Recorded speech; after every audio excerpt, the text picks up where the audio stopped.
Our scripture passage today is from the book of James, James 1, verses 19 through 27. Know this, my beloved brothers, let every person be quick to hear, slow to speak, slow to anger. For the anger of man does not produce the righteousness of God. Therefore, put away all filthiness and rampant wickedness, and receive with meekness the implanted word, which is able to save your souls. But be doers of the word, and not hearers only, deceiving yourselves. For if anyone is a hearer of the word and not a doer, he is like a man who looks intently at his natural face in a mirror. For he looks at himself and goes away and at once forgets what he was like. But the one who looks into the perfect law, the law of liberty, and perseveres, being no hearer but forgets, but a doer who acts, he will be blessed in his doing. If anyone thinks he is religious and does not bridle his tongue, but deceives his heart, this person's religion is worthless. Religion that is pure and undefiled before God the Father is this: to visit orphans and widows in their affliction, and to keep oneself unstained from the world. May God bless the reading of his word.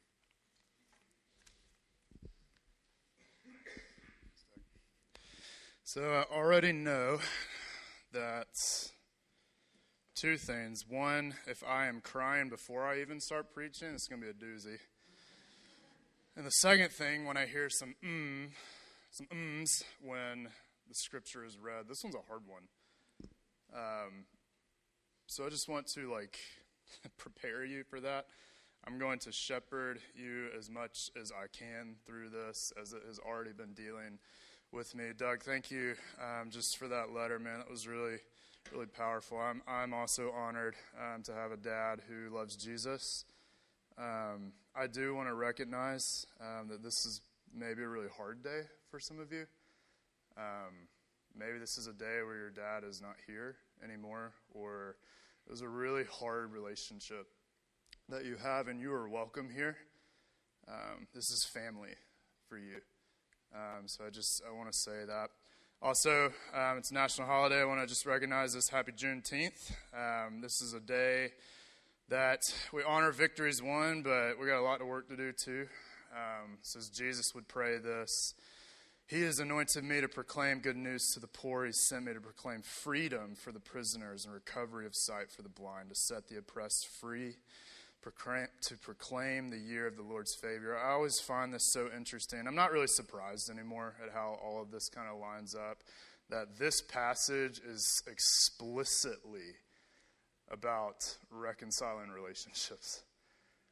And so a day where this might be really hard for you, or a day where we have to reckon with things in our nation, that this is a teaching that James gives us about the dangers of unreconciled relationships. He's not after giving us new principles, as we saw a couple weeks ago. James is really just taking the things that we should know and getting into our lives and challenging the ways that we live. He has two real kind of influences in his whole letter. One of them is the book of Proverbs. If you have not read Proverbs, it is so good. Get some help with it, because it's weird, but it is so good. The second influence that James has specifically with his letter is the Sermon on the Mount. And because here is his point really with his letter. True wisdom is embodying Jesus' summary of the Torah. And the Torah is the first 5 books of the Bible. It's all these laws that maybe a lot of us skip over. But at the heart of those things is love for God and love for people. And so true wisdom, kingdom people, they come under the rule of the king. They do what the king does. And in this passage in particular, James is going to challenge just the very notion of what it means to be a disciple. And it's that we must be about the work of reconciliation. If you are a disciple, you are about the king's work. And so here's what I want to do today. James echoes, meditates on the Sermon on the Mount, so I will too. As we see really in all of James, we've been exploring these things. James is a lot of call to action, but all of those calls should be an invitation to joy. And within all of that is a reflection on how we have been changed by the gospel. It is our present and future hope. So I just want to answer 3 questions today, really about the ministry of reconciliation. They'll also serve as headings for you, for note takers out there. My outline is this: reconciliation. 1, why should we care? Why does it matter? 2, how do we actually do it? So James is super practical in what this should look like. And then 3, what is the goal of reconciliation? So I promise you, this may feel really hard. This has been cutting me so deeply this week. And so I speak out of just my own reflections from the Word, just my own wrestling with things. I'm here to walk through this with you because this is so challenging. But I do promise at the end of it, because a lot of this may feel like, oh man, just the cutting left and right. But I promise you there is such good connections that if we could get this, change everything. So why should we care? I want to really camp out on verse 19 and 20 here for a while. Everyone should be quick to listen. So James 1:19. Everyone should be quick to listen, slow to speak, slow to become angry, because human anger does not produce the righteousness that God desires. So if you were here a few months ago, I preached on prayer. I really unpacked what this word righteousness is. It does not actually exist on our sermon thing. It just went away, so apparently it didn't get tracked. So here's what righteousness means, okay? It's a really just kind of confusing Christian word, but here it is. It basically means doing right by others, the things that need to be done for there to be right relationship. It's righteousness, okay? And what James is saying is sinful anger does not allow for that. It breaks, it hurts, it destroys relationships. And so I want to really just camp out in the passage that I know James is pulling from, and it's Matthew 5:21 through 26. I'm going to walk through this with you, starting in verse 21 of Matthew 5. So this is Jesus, his kingdom ethic, how we are to be humans in the world, what it looks like to walk in the way of Jesus. So he would say here, you've heard that it was said to the people long ago, you shall not murder. Anyone who murders will be subject to judgment. But I tell you that anyone who is angry with a brother or sister will be subject to judgment. So that phrase there, you've heard it said before. He's going to say those a lot throughout the Sermon on the Mount. And every single one of them, they're not just a new list of things for us to do. Every single one of them ties so deeply to our relationships with one another. Why? Because God is just a relational God. It's who he is. One of the early church fathers, Basil, I don't know. I don't actually know how you pronounce it. Tanner, tell me later. But I think it's Basil because that's how you spell it, but maybe it's not. Anyway, so he would say this: God is communion. God is who he is, just based out of the relationships that he has with himself. That sounded so confusing, but here it is. The Father, the Son, the Spirit, forever and all eternity, he has been in this relationship with himself. And so therefore, he is deeply concerned with our communion with one another. The way we relate with one another actually defines the power of the witness to the reconciliation God has accomplished through Jesus. If we can't get this, then our witness is shot.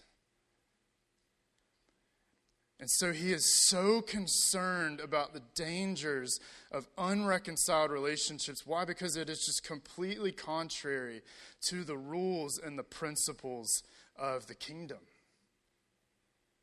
Jesus isn't here just to get rid of laws when he says, but I tell you, that does not mean, all right, guys, now it's a free-for-all. I'm here to liberate you from all just the oppressive laws of the Old Testament, all sexual ethics, all killjoys of the Old Testament. Now you just do you. No, he's coming straight for the heart of what these laws are about. You haven't murdered. Great. But you have unresolved resentment and bitterness in your heart towards others. This is a type of anger. It's a Greek word that elicits this like explosion of emotion. It's an anger where you hate someone, you harbor resentment towards them, or you justify your anger, sometimes even in the name of Jesus, to hurt people. Is anger a natural human emotion? Absolutely. This isn't a call of Jesus just to be cool with evil or to not get angry. Jesus was completely opposed and vehemently angry towards evil. But he is so concerned about what we do with our anger. This is really jarring because Jesus would say in this type of anger, we are deserving of the wrath of God as if we are murderers. Do you see just the extreme pictures, the deep commitment that God has to relationships in this? He continues on here, Matthew 5:23 and 24. Therefore, if you are offering your gift at the altar and there remember that your brother and sister has something against you, leave your gift there in front of the altar. So do not sacrifice, essentially do not worship. First go and be reconciled to them, and then come and offer your gift. So Jesus is basically saying, your worship of me, if you have beef with someone else, your worship of me is unacceptable if your relationships are unresolved. And I'm not making this up because James would echo this too in James 1:26 when he's talking about our tongues. And we think that we're religious, but we deceive ourselves. And just like this note here is crazy because the only place at the time where you could offer sacrifices was Jerusalem. So you had to go to Jerusalem. Let's say you're like in the sticks of Nazareth, okay? And you're going across the country. You've got your goat that you're ready to sacrifice. You're ready to roll, and then you get there and you hear this man saying, no, do not sacrifice this beef if you've got beef with others. Just imagine the picture there. Like, I'm just going to leave this and like go back home and make sure that I'm good with people that I've wronged. That's crazy to me. Again, do you hear just the urgency in reconciled relationships of Jesus? Paul would say it similarly when he's talking about the Lord's Supper in 1 Corinthians. In 1 Corinthians, he's talking about how the Lord's Supper, it should be this act that memorializes Christ's sacrifice and reflects the love and the unity among members of the body of Jesus. But in the case of the Corinthians, it actually was magnifying divisions among them. And so this phrase here, I mainly just have this up for reference for you, but this phrase here where he says in an unworthy manner, it absolutely could suggest unconfessed sin. I don't think that is outside the realm there, but I think if we're just logically following the flow of thought of how Paul is making an argument where he's exposing all these divisions among the church, more than likely, what Paul is saying here, just following the flow of thought, the unworthy manner that Paul had in mind is a failure to express the love and unity within the body. And he's saying, you guys are coming here and you're offering prayers and singing and you're taking the bread and the cup, but you hate one another. And you neglect one another. and you discriminate against the poor and the marginalized in the church, and you have the audacity to take this? That's why he would say in verse 30, that's why some of y'all are getting sick. Some of you are dying.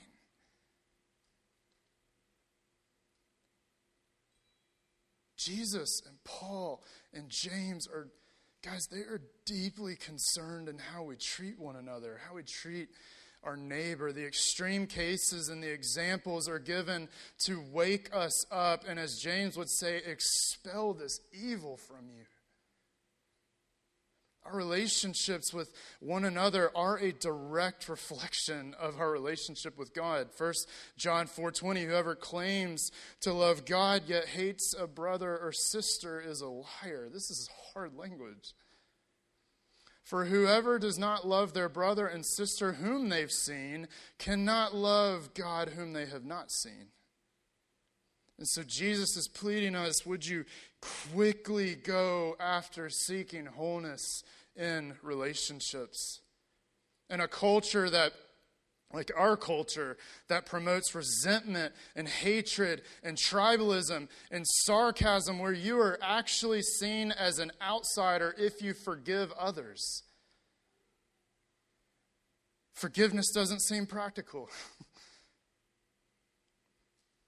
And just a small note here, let me say this too. I know that sometimes forgiving others seems like a really just confusing concept. Forgiveness, either you giving it or asking it, does not mean that you just all of a sudden or at all become BFFs with that person. That's not what that means. It's not practical. It's not possible sometimes. One, that person may be gone, or two, it's a very unsafe relationship to be in. I get that. You don't need to be around them, but on this side of heaven, you are expected this at least.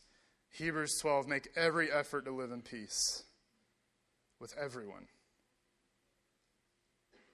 You're not expected to become best friends, but you are called, you're invited to living in peace. And so forgiveness, I get it. It makes no sense to forgive others who have wronged us, because I do think we genuinely enjoy seeing people pay for what they've done wrong. These movies and TV series are top sellers. I watched a documentary a while ago. It's called Staircase, and basically the whole premise of it is, did this dude kill his wife by pushing her down the stairs? And so it either was him or it was an owl. That was an actual that was a player in this. Was it suicide? What was it? And in my heart, I was like, man, all the evidence goes towards this guy. 100%. It's not the owl. It all goes to this guy, and just in my heart, in all of our hearts, we long for justice. That's a good thing, but it's just how we were made. But equally so, our hearts are so messed up. And my initial reaction to this guy getting off is man, I'm just being real with you, okay? Man, I wish this guy was dead. I wish this guy was dead. It was my first heart thought. Karl Barth would call it this wolf that is within all of us. He would say we're all, in a sense, murderers within. Society helps us chain the wolf, but sometimes it allows us to release it. And this doesn't make sense to you if you believe that humans are just intrinsically good. But how is it that an entire nation got behind the principles of Hitler to see that the Jews were bad and we should therefore exterminate them? Was everybody in Germany Hitler? No. But he knew how to release the wolf.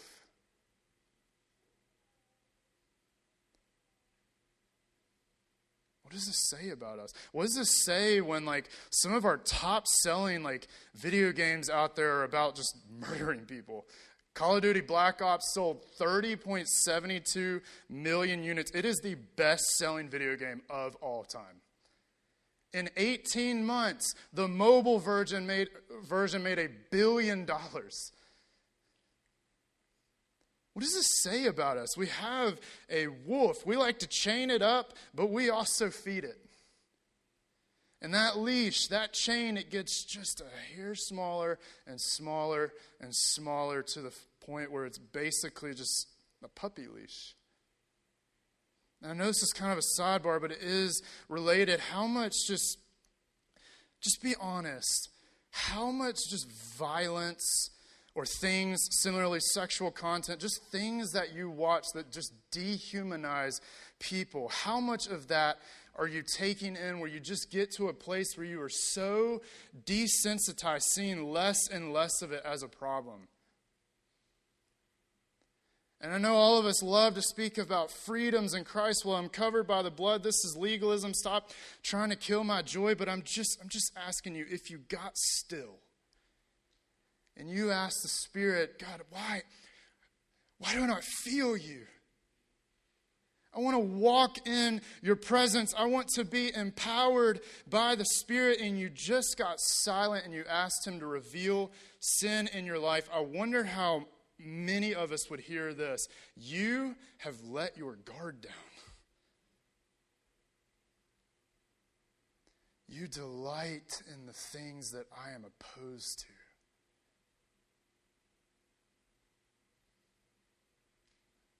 If we just got still, I think that's the reason we don't, because I think we're just terrified really to explore these dark places in all of us. Because we're afraid of what we may find or what we may lose if we really let the Spirit do his work. The wolf within, it's not just a sociological concept, it's a biblical concept. Genesis 4 talks about this story of a brother who murders his other brother out of just pure jealousy for him. And God gives him a chance. He gives Cain a choice. He says, you can rule over this beast. This thing is crouching at the door. Its desire is for you and to devour you. You must, Cain, rule over it. I find it so interesting, the juxtaposition, because 2 chapters later, God tells Cain's parents to rule over animals. And now in Genesis 4, we see this animal ruling over Cain. This wolf within, its desire is for us, and God would liken this to some animalistic desire that's in all of us to rule over us. And James 1:14-15 is all over this, but each person is tempted when they are dragged away by their own evil desire and enticed. And then after desire is conceived, it gives birth to sin. And sin, when it is full grown, gives birth to death. And so in the context of all of this, Jesus compares hatred to murder. And you may say, okay, I'm not just going to go straight out and kill someone. But the extreme language that Jesus uses here, he's saying, I hold you responsible if there is hatred and resentment in your heart as if you were a murderer. And guys, just as one of your pastors, I worry that we delight in harboring bitterness. It's like a pleasure. It's like we want to feel things just so deeply that we like to sit in something that is actually killing us. And there's plenty of psychological studies out there that show what it means. What happens to you is you harbor bitterness and hatred. It leads to heart attacks, strokes, anxiety, depression. I mean, you can almost just see a darkness in people's temperament. And so this warning here in Ephesians 4, Paul is, again, he's deeply concerned with what we do with our anger. Verse 26, in your anger, do not sin. Do not let the sun go down while you are still angry. And do not give the devil a foothold. And I'm not trying to open some like massive theological can of worms here of like, ooh, can Christians be possessed by the devil? That's not what I'm saying here, but I just want us to look honestly at this text. There is something about what Paul is saying to Christians that if you do not deal with this beast in you and resolve anger, you are opening yourself up for the demonic to work in your life. You are opening yourself up to pure evil. I'm deeply concerned, and God is too. If you've heard anything just in this past 25 minutes, please meditate on this from the scriptures. God is deeply concerned with our relationships with one another.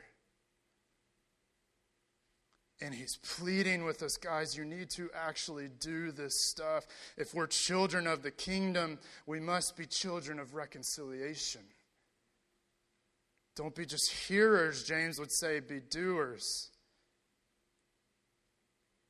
Do you see this commitment? So then how do we do it? How do we actually live lives of reconcilers? Out of this discussion around anger, James then comes right at the heart at what it means to be a follower of Jesus. He would say, your religion is useless if you are constantly using your mouth to hurt others. It's not marked by compassion, but only criticism. James just comes right after our tongues.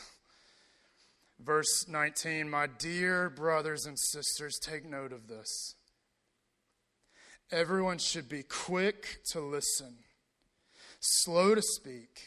Do not merely just listen to the word and so deceive yourselves. Do what it says. Those who consider themselves religious and yet do not keep a tight rein on their tongues, they deceive themselves, and their religion is worthless. And this is religion that God accepts as pure and faultless, to look after orphans and widows, the marginalized in their distress, keep oneself from being polluted by the world. James is saying we deceive ourselves with our speech, with our tongues. And he actually would say later in James 3, I'm not going to go too much into it because we'll get there, but James 3, verses 6 and 9, he actually says we have power with our tongues to bring life or death, to actually release hell on earth. James 3:6, and the tongue is a fire, the tongue is a world of unrighteousness. So we define that, right? Doing right in relationships, and the tongue does not allow for that. It's placed among us, it stains the body, it sets the course of life on fire, and it is itself set on fire by hell. With the tongue, we both bless our Lord and Father, and then we also curse people. Ever done that in the same sentence?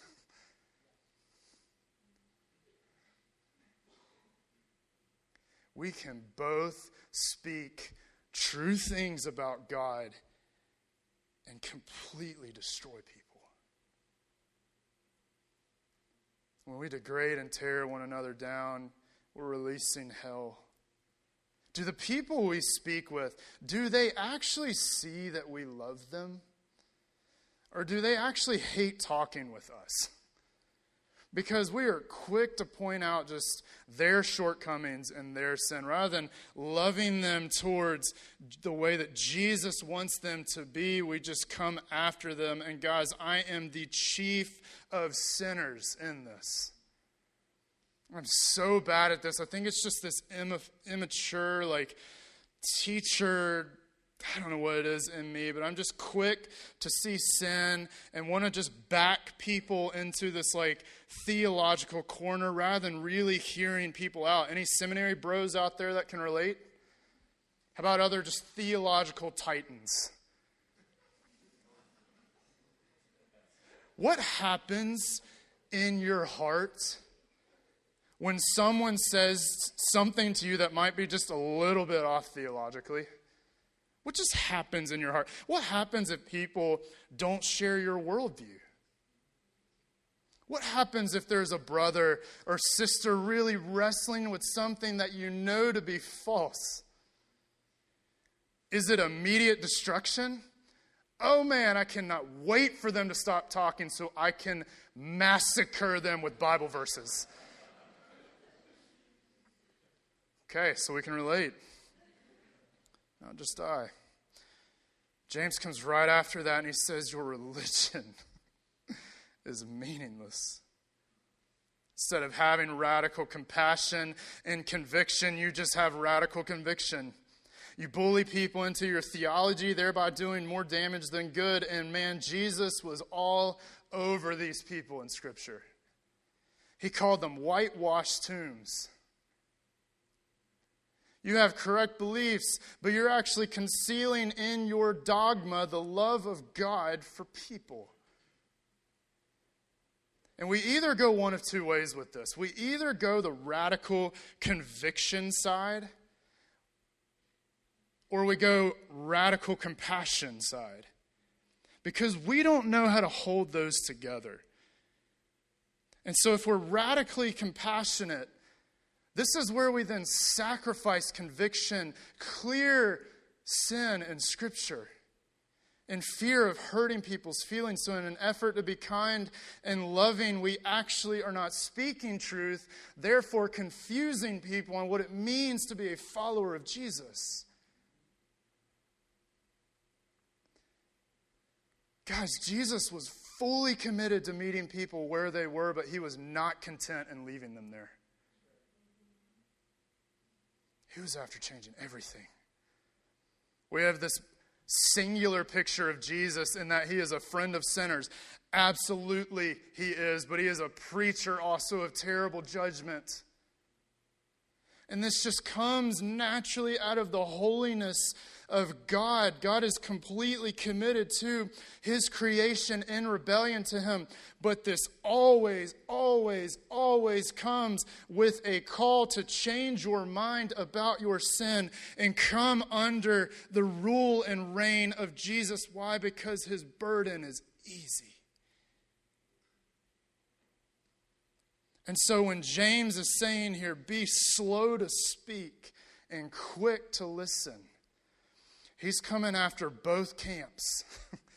Wherever you line in that spectrum, he's coming after that. He says how we can harness this beast in our mouth. Being quick to listen means that you actually listen to them. It means with overwhelming love for this person, you fully hear them out. Instead of jumping in with answers, you are careful, led by the Spirit, and to speak when the Spirit says speak. I love how Francis Schaeffer says this. He said, if I had 60 minutes alone with a stranger, I would spend the first 50 minutes of it just listening and asking just clarifying questions to understand. And then I would spend 10 minutes sharing the gospel. I know that's an example explicitly for evangelism, but the principle is the same. With our believing friends in sin, with our non-believing friends and their worldview, I really think that is what partnership with the Spirit looks like. I am here to fully engage and fully listen to you, and in love and full of the Spirit speak truth seasoned with compassion. Here's the thing, though, for my friends that are afraid to say anything, being slow to speak is a command to actually speak. Or James would say, be quick to listen and don't speak at all. God is not content in meeting people where they are at. He will come after you, where you are, where you're wrestling. But his whole goal is change within all of us. It is part of just his radical commitment to wholeness in the world. And if we're not after that too within ourselves and within others, then we are not a part of the Father's business. We're given a blueprint of partnership from James with the Spirit, and it is this: be quick to listen and be slow to speak. I really believe James was pulling from Matthew 7 when he talks about how we should judge others. And I think we see this passage as just don't judge people at all. But be careful in how you read that. Matthew 7, verse 1, do not judge or you too will be judged. And we stop there, okay? I'm done. I'm not going to judge people. Ever. I'm never going to come after sin. That's not what he's saying. For in the same way that you judge others, you will be judged. And with the measure you use, it will be measured to you. Why do you look at the speck of sawdust in your brother's eye, and you pay no attention to this log protruding from your face? It's my translation. How can you say to your brother, let me take the speck out of your eye, when all the time there is a plank in your own eye, you hypocrite? First take the plank out of your own eye, and catch this, then you will see clearly to remove the speck from your brother's eye. Do not even think of addressing someone if you first have not dealt with that which is broken and evil in yourself. Because when you come to try and speak truth, you're blind and you can't see.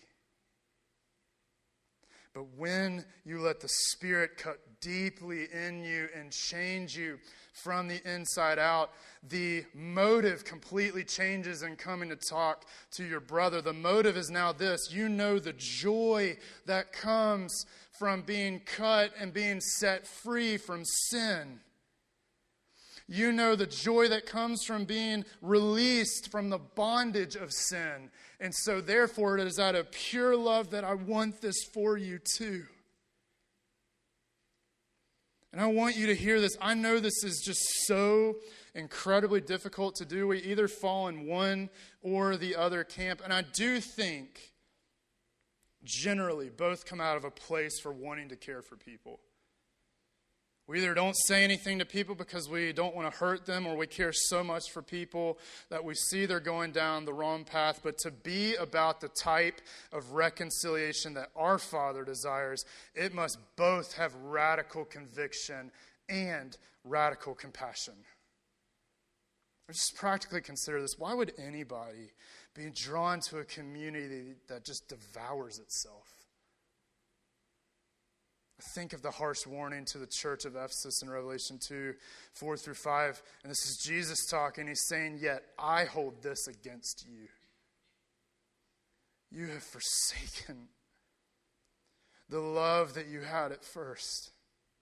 Consider how far you have fallen. Repent and do the things you did at first. If you do not repent, the warning is this: I will come to you and I will remove your lampstand from its place. The witness of Jesus is so powerful in the church that if we do not have love, then we forsake love, then we are considered fallen.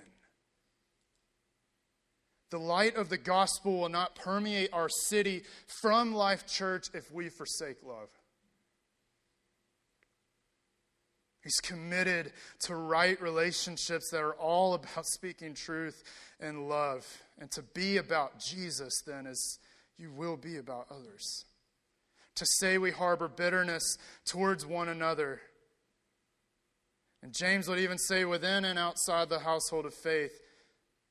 To say that those things are true in us and not to have radical compassion for relationships and reconciliation. And we come in here and worship Jesus. James 1:26, he says, your worship is fundamentally broken.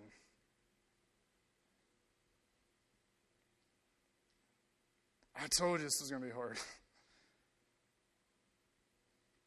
That's why James ends this intro with be doers. Because to be a doer means we're committed to making relationships right. But remember, with all calls to action, I just happen to only get one verse of promise. The rest of it was calls of action. But within all calls, there is a promise of joy.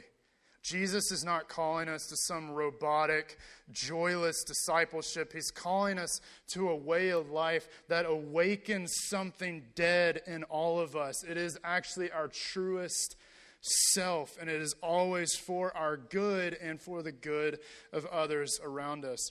I have every year I have these birds that come and make babies, and then they make nests in this middle post on my front porch. I have 3 posts that they could pick from. It's every single time it's the middle one.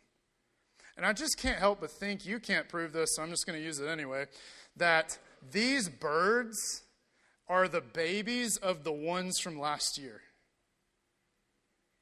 They look the exact same. And they pick the same post.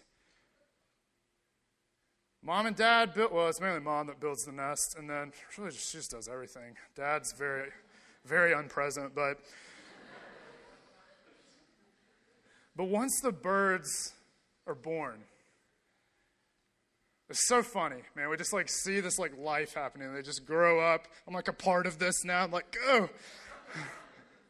They know that my house is a safe haven. I'm not going to power wash it until they're gone. They know. They just know. Why? Because they saw Mom and Dad do it. So why would they not just come to the same exact place and the same exact post? Because they know this is a house of safety. And it's going to be the best environment for their kids. And so just doing the things that their parents did is not because Mom and Dad said so. It's actually so that life could happen and happen to the fullest.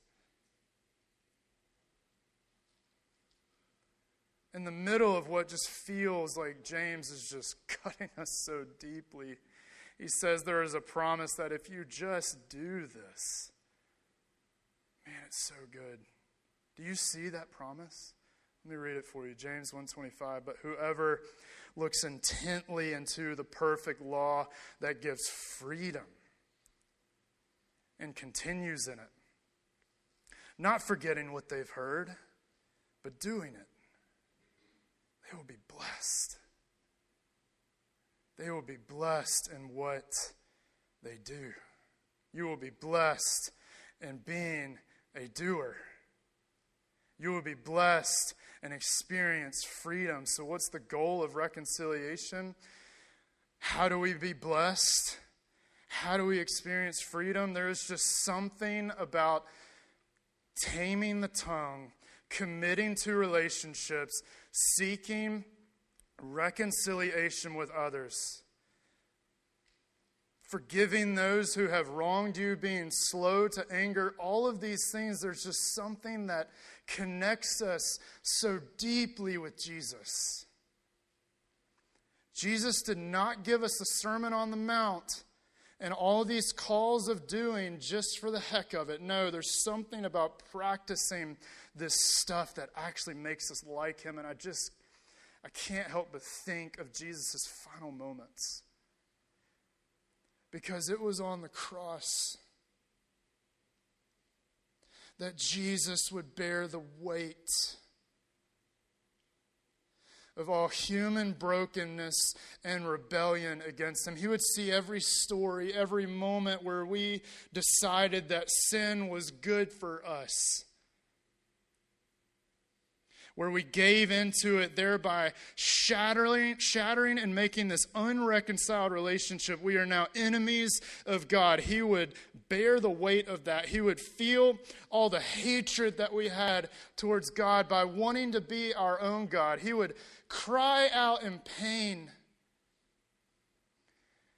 He would bear our sin, not just physically what was happening to him, but the psychological, emotional, mental, and spiritual hell of being separated from his Father and experiencing for the first time an unreconciled relationship with his Father so that you and I could be reconciled to God.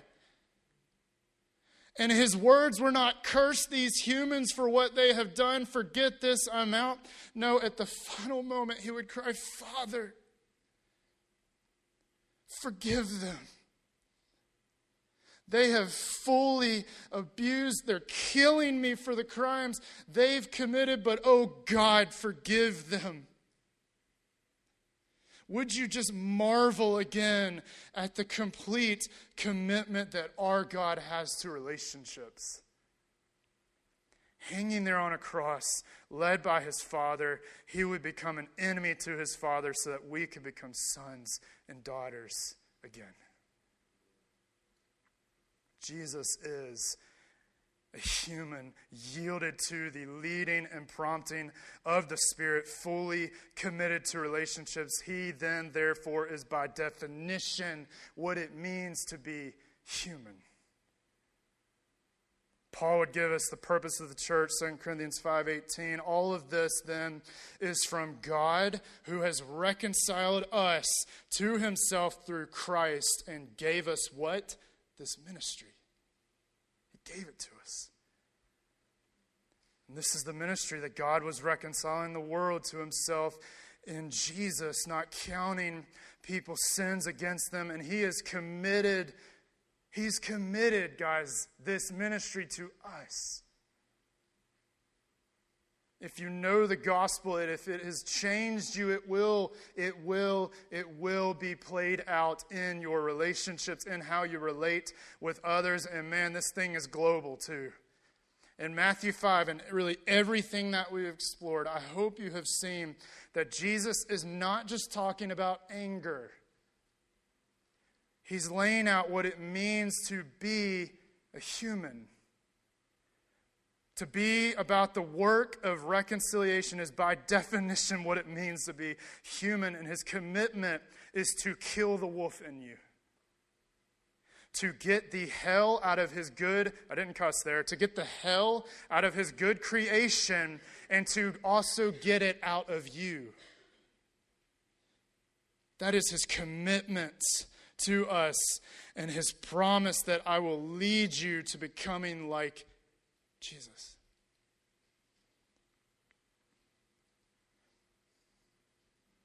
So good. The command to be filled with the Spirit then takes on a new framework. It's then asking and yielding to the Spirit's lead. Your mind is being changed. As James would say, it's being purged of evil. Your heart affections begin to change your entire self. When it is yielded to the person and work of Jesus, then he gives you these fruits that you maybe didn't have at first. Love, joy, peace, patience, kindness, goodness, gentleness, self-control.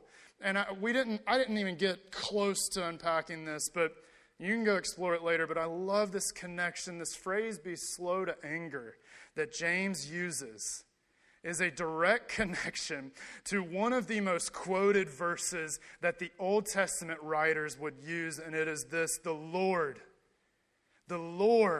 the compassionate and gracious God is what? Slow to anger. And he's abounding in love and faithfulness. So being slow to anger is the way that you bear the image of God. Being forgiving and committed to reconciliation is how you bear the image of God. And when you become like him, you start doing what he did. And guys, communities are then radically changed. 1 John 4:12, no one has ever seen God, but if we love one another, God lives in us and his love is made complete. John 13, Jesus would give us what evangelism is. Like, this is evangelism for Jesus, is in how you love one another, this world will know that you're mine. As a community of reconcilers, we make that which is invisible, visible. A love so committed to compassion and conviction. And it is the most explicit way in the New Testament of how people will know that you're mine is if you guys are good and you love each other.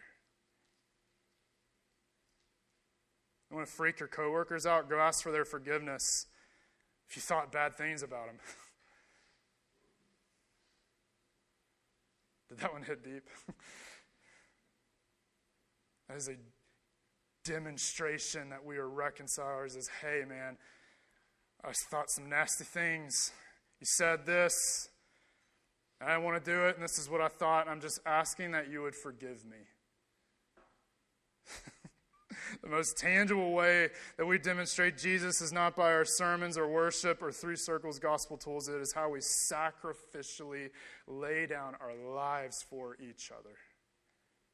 And guys, we need each other to do this. Because I know there are real hurts in this room. I don't want to be trite. I get it. Or I don't get it. I don't maybe understand what some of you are going through. As a community of reconcilers, we are family and thereby will surround you and help you heal and help you process and help you then participate in the practice of forgiveness. We're here to mourn with you. If you are not mourning with others and you're not obeying the commandment, just simply walk with people in the process of their healing. Because this is hard. And we need each other. That's what Hebrews 10 is. It's the spurring one another on towards good deeds. But the invitation is there. Pursue reconciliation. Because it's an invitation to become just like him. Where God would have could have just let us rot in hell, he came after us. Enemies of God, now friends, sons, and daughters. And the joy then is just simply joining him in this work now and forevermore.